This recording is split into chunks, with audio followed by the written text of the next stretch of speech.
서 3장 18절에서 22절입니다. 그리스도께서 한 번 죄를 위하여 죽으사 의인으로서 불의한 자를 대신하셨으니 이는 우리를 하나님 앞으로 인도하려 하심이라. 육체로는 죽임을 당하시고 영으로는 살리심을 받으셨으니 저가 또한 영으로 옥에 있는 영들에게 전파하시니라. 그들은 전에 노아의 날 방주 예비할 동안 하나님이 오래 참고 기다리실 때에 순종치 아니하던 자들이라. 방주에서 물로 말미암아 구원을 얻은 자가 몇 명뿐이니 겨우 8명이라. 물은 예수 그리스도의 부활하심으로 말미암아 이 죄를 제하여 버림이 아니요 오직 선한 양심이 하나님을 향하여 찾아가는 것이라. 저는 하늘에 오르사 하느님 우편에 계시니 천사들과 권세들과 능력들이 저에게 순복하느니라. 아멘. 아멘.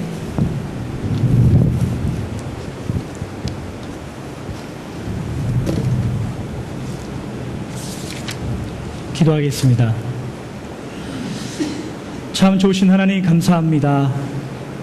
하나님 앞에 저희가 머리를 숙여 영혼의 무릎을 꿇어 하나님의 말씀에 귀 기울이게 하시고 우리의 죄악과 우리의 무지함이 우리의 눈과 귀를 가리지 않도록 하나님 도와주시되 주님 앞에 더 가까이 가게 하시고 하나님의 말씀 앞에 겸허히 엎드려 우리의 모습이 드러나며 한 발짝 더 가까이 주님 앞에 가는 귀한 은혜가 있는 시간 될 수 있도록 하나님 인도하여 주시옵소서. 예수님의 이름으로 기도합니다. 아멘. 한국은 오늘이 어린이 주일입니다.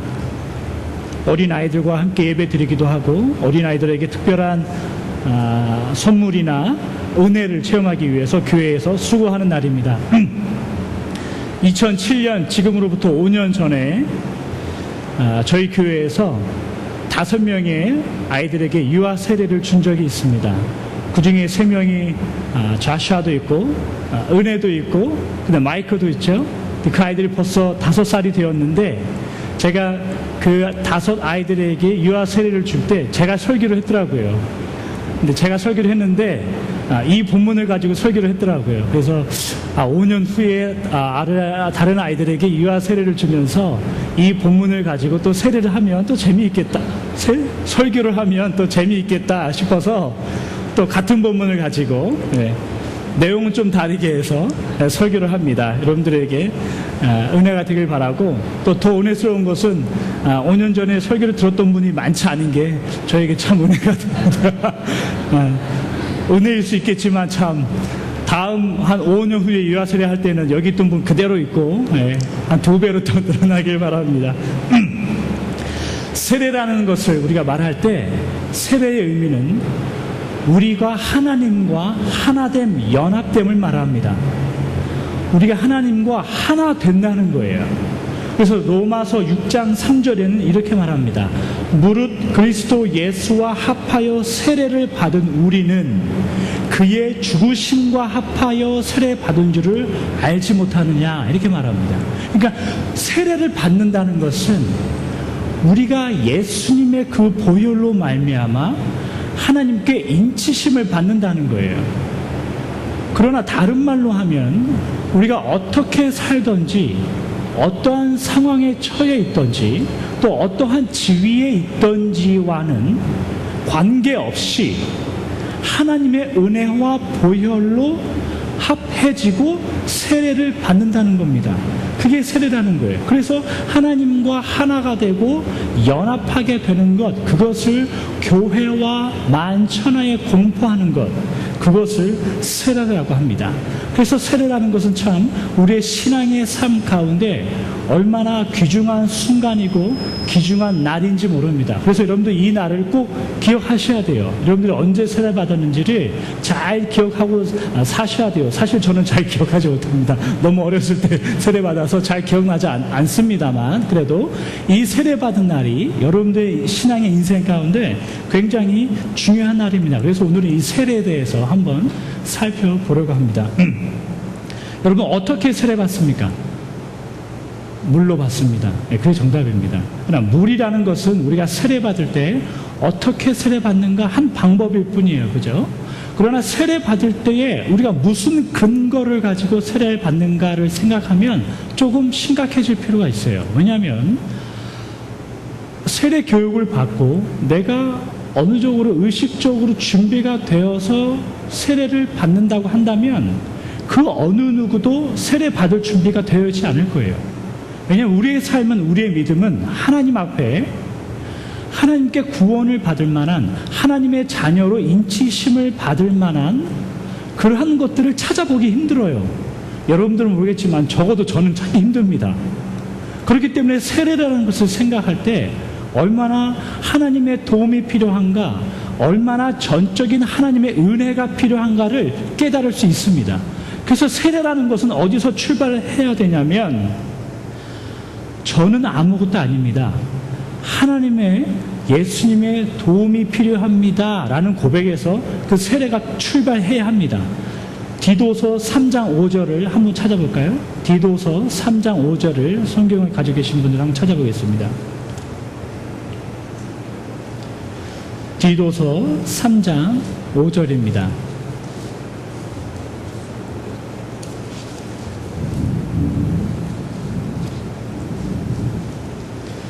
디도서 3장 5절 함께 읽겠습니다. 시작.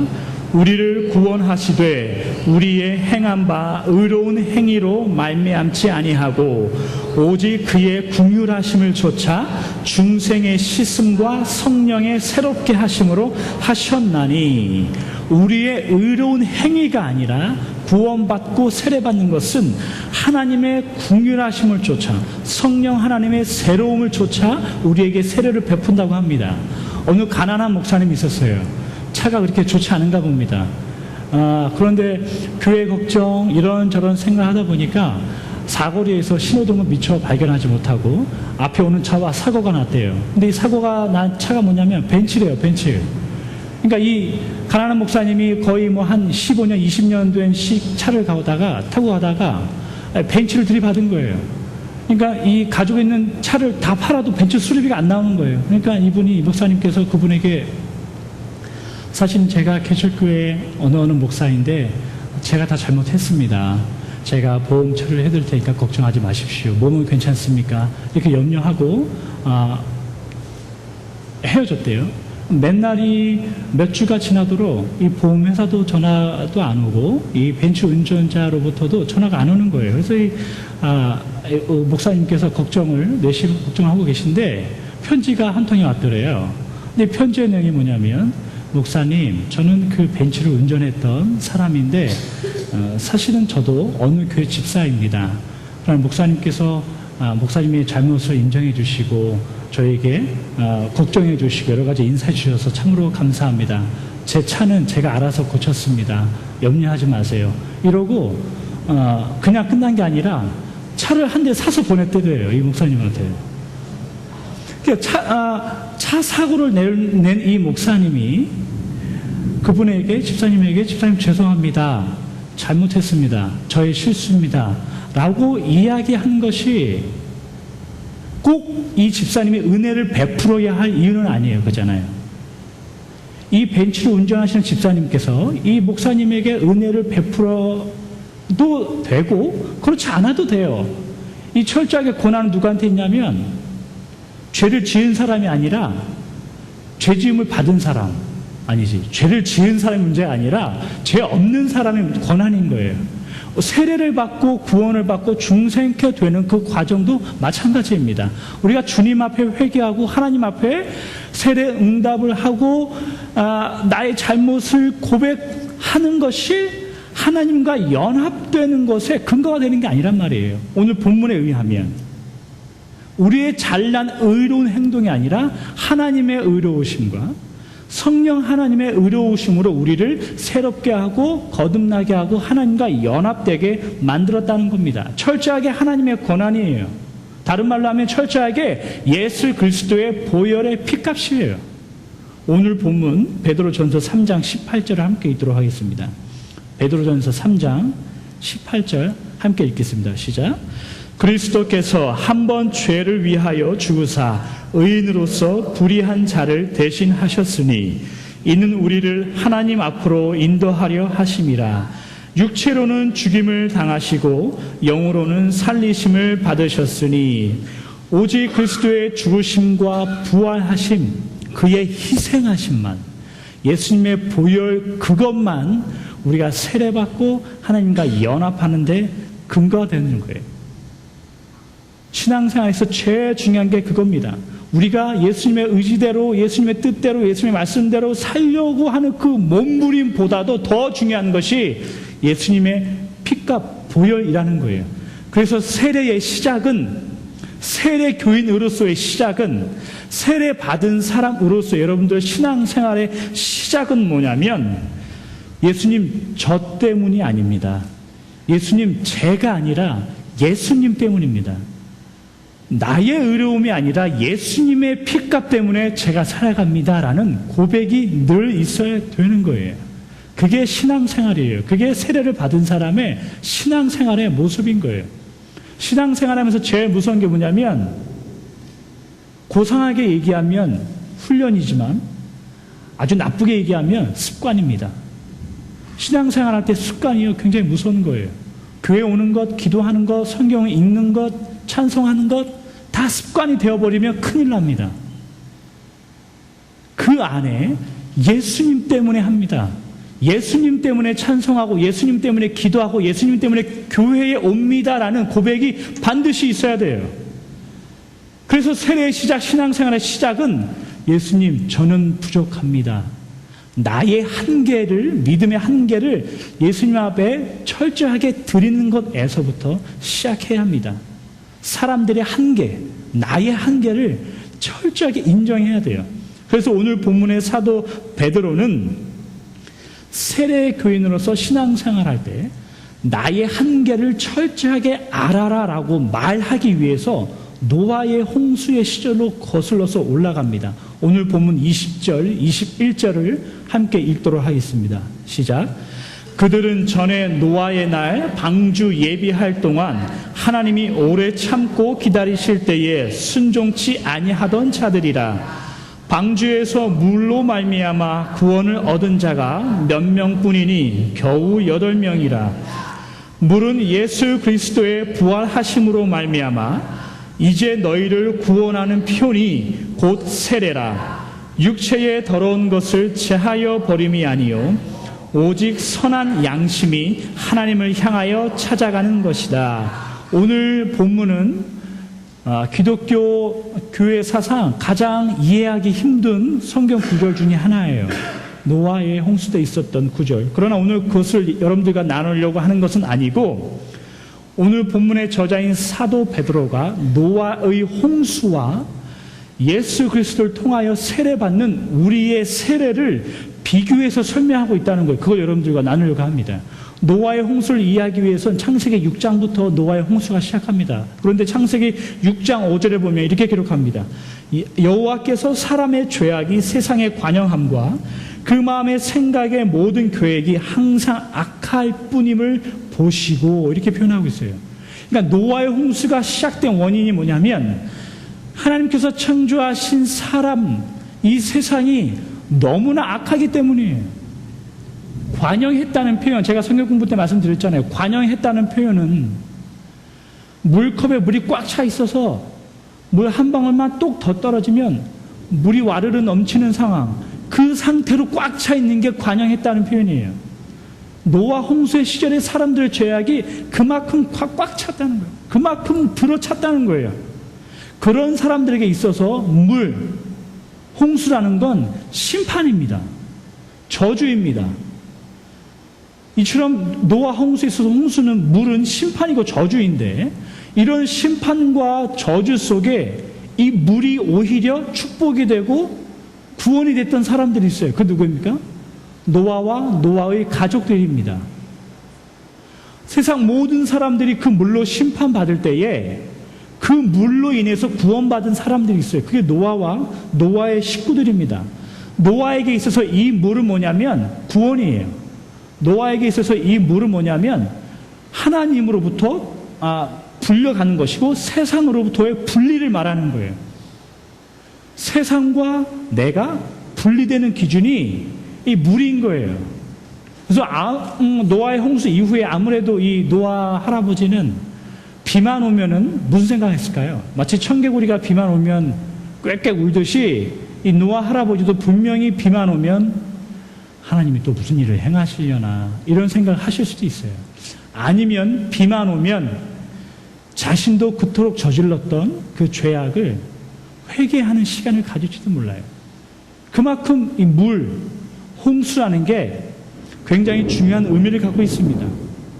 그런데 오늘 본문을 보시면 베드로 사도는 이 홍수의 물이 사람을 죽게 하고 멸망시켰던 그 물이 아니라 예수님을 통하여 우리에게 주시는 구원의 표인데 바로 그게 무엇이에요? 뭐라고요? 세례라는 거예요. 이 물이 노아의 홍수에는 사람을 죽였던 그 물인데 신약에 살던 우리에게는 베드로 사도의 말씀에 의하면 더 이상 저주의 물이 아니라 사람을 구원하는 세례의 물이라 이렇게 이야기하는 거예요. 그래서 오늘 세례에 대해서 저희가 살펴보면서 처음 시작 우리가 반드시 알아야 할 그게 뭐냐면 세례를 통하여 물을 통하여 반드시 여러분은 우리의 한계를 알으셔야 되는 거예요. 물을 보면 사람을 멸망시켰던 그 하나님의 마음을 알아차려야 돼요. 나의 한계를 주님 앞에 내려놔야 돼요. 그래야 그 물이 심판의 물이 아니라 생명의 물이 될 수 있는 거예요. 그게 시작입니다. 그게 세례의 시작이에요. 그래서 세례는 단순히 내가 나의 모습을 내려놓고 구원받는다 그 문제에 더 나아가서 나의 삶을 되돌아보고 내가 어떻게 살아야 할 것인가의 결심까지 나아가야 돼요. 그게 진짜 세례입니다. 그 의미를 살펴보기 위해서 21절을 한번 더 읽어보겠습니다. 21절 시작. 물은 예수 그리스도의 부활하심으로 말미암아 이제 너희를 구원하는 편이 곧 세례라. 육체의 더러운 것을 제하여 버림이 아니요 오직 선한 양심이 하나님을 향하여 찾아가는 것이다. 이렇게 말합니다. 잘 보세요. 중간부터 보시면 이런 말이 있습니다. 육체의 더러운 것을 제하는 의식이 아니다. 이런 생각을 갖고 있었던 사람이 누구예요? 유대인과 이스라엘 백성들이었습니다. 이런 사람들은 육체의 더러운 것을 제하여 버리면 그게 할례를 받고 세례를 받는 것으로 이해하였습니다. 오늘날 많은 사람, 기독교인들이 그렇게 생각할 수도 있어요. 세례를 받고 의식을 행하면 내가 마치 세례교인으로서 하나님 앞에 신실한 하나님의 백성이다라고 생각할지도 몰라요. 그러나 오늘 베드로 사도가 우리에게 도전하는 세례의 참다운 정의는 뭐냐면 육체의 더러운 것을 제하는 게 아니라 세례는 중요합니다. 외우세요. 선한 양심이 하나님을 향하여 찾아가는 것이다. 이렇게 말합니다. 그러니까 세례라는 것은 의식이 아니라는 거예요. 세례라는 것은 한 표이고 그냥 그날 이루어지는 단순성의 의미를 갖는다는 게 아니에요. 선한 양심을 가지고 하나님을 향해서 찾아가는 거라는 거예요. 이게 하루아침에 이루어지겠습니까? 여러분도 오늘 세례 받았으면 이게 이루어지겠습니까? 이루어지지 않습니다. 그래서 세례는 끊임없는 도전이에요. 그래서 세례는 끊임없는 열심이 필요합니다. 그래서 세례는 여러분들의 끊임없는 결단이 필요해요. 매일매일의 삶 속에서. 오늘 이것을 살펴보려고 합니다. 첫째, 세례는 선한 양심이라는 체질적인 변화를 요구합니다. 어느 분이 그렇게 말씀할 수 있어요. 교회 다니니까 별로 변하는 게 없는 것 같아 라고 말할 수 있지만 아니에요. 그렇지 않아요. 분명한 무엇을 요구하고 있어요. 그것이 뭐냐면 선한 양심입니다. 좀 쉽게 얘기하면 착하게 살라는 거예요. 윤리적으로 또한 하나님 앞에서 선한 양심을 가지고 살아가라는 거예요. 그전에는 이렇게 살아도 괜찮겠지, 다른 사람 눈에 안 띄는데 뭘, 이렇게 이야기할 수 있겠지만 적어도 세례교인은 신앙의 양심을 가지고 하나님과 합한 우리의 신앙의 모습은 선한 양심을 가지고 늘 살아가는 거예요. 하나님이 가신, 예수님이 가신 그 길을 따라가는 게 선한 양심입니다. 체질적인 변화가 있어야 돼요. 여러분들 교회 다니면서 한번 착하게 살아봐야지, 전에는 이렇게 생각했는데 아유 내가 교회 다닌 뒤로는 이렇게 바뀌게 됐어라고 생각하는 게 분명히 있을 거예요. 그죠? 그런 것들이 체질의 변화예요. 그런 것들이 선한 양심을 갖는 출발점입니다. 그런 것에서부터 시작해야 돼요. 저희 집에 야채를, 채소를 얼마 전부터 키우기 시작했습니다. 은호와 은혜에게 식물이 어떻게 자라나고 여름에 먹으려고 키우기 시작하는데 한번 생각해 보십시오.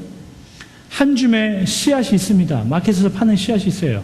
근데 이 씨앗과 땅 속에 지금 화분에 또 가든에 묻혀있는 이 씨앗을 한번 생각해 보십시오. 같습니까? 같아요. 얼마 동안은 같습니다. 그러나 땅 속에 묻혀있는 이 씨앗과 물을 받는 이 씨앗과 햇볕을 받는 이 씨앗은 곧 싹이 나고 잎이 자란단 말이에요. 나중에는 열매를 맺힌단 말이에요. 변화가 생긴 거예요. 같은 씨앗에 더 이상 이 씨앗과 마켓에 파는 이 씨앗과 땅 속에 묻힌 이 씨앗의 차이는요, 이 극과 극이에요. 세례를 받은 사람, 교인으로서, 크리스찬으로서 선한 양심, 여러분들 이 내적인 성장과 내적인 변화가 있지 않다면 있게 해야 돼요. 체질의 변화가 필요합니다. 선한 말을 하고 다른 사람을 가엽게 여기고 도와줘야 되고 다른 사람에게 하나님의 복음을 증거해야 됩니다. 이것이 세례의 시작입니다. 두 번째, 오늘 사도 바울이 저희에게 도전하는 세례의 두 번째 은혜는 뭐냐면 선한 양심으로 내적인 변화가 있었다면 하나님을 향해라 라고 표현합니다. 하나님을 향한다는 의미는 지역적인 의미나 어떤 평면적인 의미의 문제에서 내가 어디로 나아가야 할 것인가의 방향의 문제로의 전환을 말합니다. 세례가 단순히 하나님의 백성으로 이제 내가 세례 교인이라는 선택의 영역에서 교회 안에 들어왔다는 의미가 아니라 이제는 하나님을 향해서 하나님이 원하시는 곳을 바라보라는 거예요. 그게 의미의 전환점입니다. 구약의 이스라엘 백성들은 선민이라는 그런 마음이 너무 강했어요. 다시 말하면 유대인들은 하나님의 사람들이야 라는 그런 생각이 너무나도 강했기 때문에 유대인으로서 태어난다는 것 자체가, 할례를 받는 것 자체가 의인인 것처럼 생각했던 사람들이에요. 그것이 제대로 사는 삶이라고 생각했던 사람들이 그 사람들이에요. 굉장히 외형적이고 평면적이고 지역적이고 영역의 문제였어요. 그러나 오늘 베드로 사도가 지금 우리에게 도전하는 건 뭐냐면 세례라는 것은 지역적이고 평면적이고 멈춰있는 게 아니라는 거예요. 눈을 돌리라는 거예요. 하나님을 향해서 눈을 돌리라는 거예요. 아무리 교회가 좋아도 교회 안에 있으면 안 돼요. 교회 밖으로 가야 되는 게 우리의 모습이에요. 아무리 교인들끼리 지내는 게 재미있고 즐거워도 교회 안 다니는 사람과 관계하고 그들에게 충분히 선을 베풀고 하나님의 말씀에 대해서 몸으로 삶으로 보여줄 수 있는 것, 그게 하나님을 향해서 가는 겁니다. 여러분들 하나님을 향해서 어떻게 갈 거예요? 하나님 어디 있는데요? 하늘 향해서 갈 겁니까? 네? 추상적이지 않습니다. 신앙은. 그게 관념적이지 않습니다. 하나님을 향해서 간다는 것은 하나님의 일을 하라는 거예요. 하나님의 일을 위해서 나의 마음과 삶과 행동과 물질을 투자하라는 거예요. 그게 하나님을 향해서 가는 거예요. 출애굽기 19장 6절에 보시면 하나님께서 이스라엘 백성들을 제사장 나라로 삼습니다. 제사장 나라로 삼는다는 의미는 뭐냐면 제사장이 했던 일이 이겁니다. 이스라엘 백성들이 1년에 한 번 큰 축제로 하나님 앞에 나오는데 제일 앞에 제사장이 서서 하나님과 이스라엘 백성들에게 다리 역할을 했던 게 제사장들이에요. 그들의 죄를 대신해서 하나님께 고백하고 그들로 하여금 하나님께로 이끌었던 사람들이 제사장이에요. 그런데 그 제사장 역할을 이스라엘 백성, 이스라엘 나라에게 주었어요. 너희들은 제사장 나라다. 이 말은 뭐냐면 다른 모든 나라들이 너희 이스라엘을 보고 하나님께 돌아오고 너희를 인하여 나를 알게 될 것이다라는 거예요. 그런데 그들은 이것에 실패합니다. 제사장 나라가 됐다는 것, 그들에게 특권이 되어버렸어요. 나는 제사장이고 너희들은 다 죄인이야. 나는 거룩한 사람들인데 너희들은 다 더러운 사람들이야. 제사장이 됐다는 게요, 신앙의 우월함으로 변했어요. 그런데 오늘 본문 바로 전장 베드로전서 2장 9절에 보면요, 하나님이 우리에게 똑같이 말씀합니다. 너희는 거룩한 나라요, 하나님의 제사장이다, 이렇게 말합니다. 이스라엘 백성들에게 실패했던 그 제사장의 역할이 우리에게 하나님이 주셨어요. 다시 우리에게 주어주셨어요. 그 역할을 하나님을 향하여 간다는 것, 하나님의 일을 한다는 건 뭐냐면 그 제사장의 일을 감당하는 거예요. 하늘을 향하여 갈 겁니까? 그게 아니에요. 제사장으로서 주변에 있는 믿지 않는 사람들과 또는 그 안에 내 이웃들에게 나의 삶을 통하여 하나님을 보게 하고, 나의 행동을 통하여 그들의 죄악을 발견하고, 나의 본을 통하여 주님 앞으로 나오게 하는 그런 역할, 그 일이 제사장의 역할이고 그 일이 하나님을 향하여 간다는 거예요. 통로가 되라는 거예요. 통로가 되라고 했더니 그 통로를 뽑아서 옆 사람 다 좁혀고 있는 게 우리의 모습이 아닌가 생각해 봐야 된다는 거예요. 정죄하지 마세요. 은혜로. 은혜 받은 사람이 저래? 그런 말 하지 말라는 거예요. 은혜 받았으니까 그럴 수도 있어라. 우리 지난주에 설교가 그거였잖아요. 그럴 수도 있지. 많이 하셨어요, 이번 주에? 그럴 수도 있지, 뭘. 그게 은혜 받은 사람이에요. 그게 통로가 되는 거예요. 그 통로 안에 이끼가 껴서 물이 혹시 안 통하고 있는 거 아니에요? 여러분도 잘 생각하셔야 됩니다. 마지막 세 번째 베드로 사도가 우리에게 도전하는 세례의 의미는 뭐냐면 선한 양심이 하나님을 찾아가는 것이다, 이렇게 말합니다. 찾아간다는 것은 이제는 행동의 액션이 필요하다는 겁니다. 여러분들 삶에 액션이 필요하다는 거예요. 기도하고 성경 읽는 거 가끔 스탑하세요. 기도하고 성경 읽어서 여러분들 이웃이 변하지 않습니다. 기도하고 성경 읽었다면 그것을 여러분들 영의 양식으로 받았다면 이제는 가야 되는 거예요. 그게 액션이에요. 그게 세례의 진정한 의미입니다. 하나님을 찾는다는 것, 향하여 찾아가는, 어떻게 찾아갈 거예요, 하나님을? 절대 못 찾아요. 하나님을 어떻게 찾아갑니까? 근데 이 하나님을 찾는다는 이 원어의 원뜻은 뭐냐면 에페로테마라고 해서 재밌는 사실이 있어요. 성경에 두 번뿐이 안 나와요. 한 번은 오늘 베드로전서 3장에 나오고 한 번은 다니엘서 4장에 나옵니다. 다니엘서 4장 17절에 보시면 누부갓네살이란 이방 나라의 왕이 있어요. 그 나라가, 그 왕에게 하나님께서 두 번 나타나셔서 꿈을 보여줍니다. 한번 볼게요. 다니엘서 4장 한번 가보겠습니다.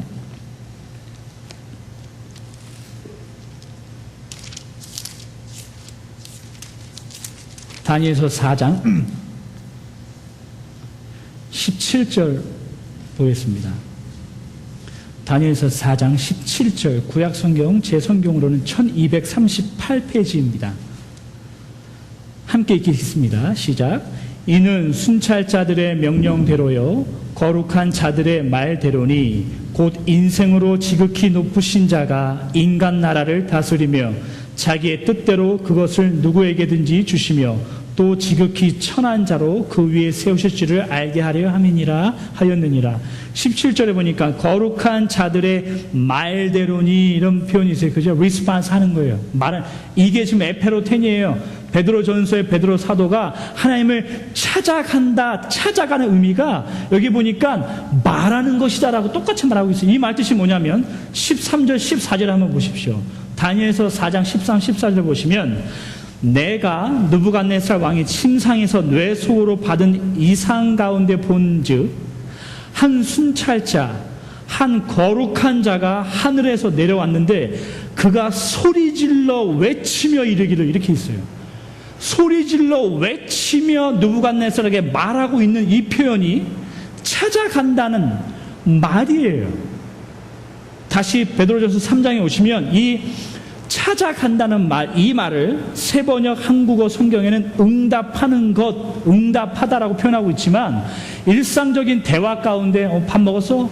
밥 먹었어? 이렇게 대답하고 응답하는 게 아니에요.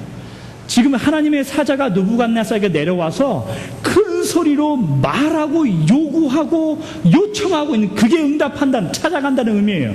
베드로전서 3장에 지금 베드로 사도가 우리에게 세례라는 것은 선한 양심을 가지고 하나님께 찾아가는 것이다라고 말하고 있는, 이 뜻은 뭐냐면 선한 양심을 가지고 하나님에게 그냥 이런 소리를 가지고 큰 소리로 요청하고 말할 수 있는 거라는 거예요.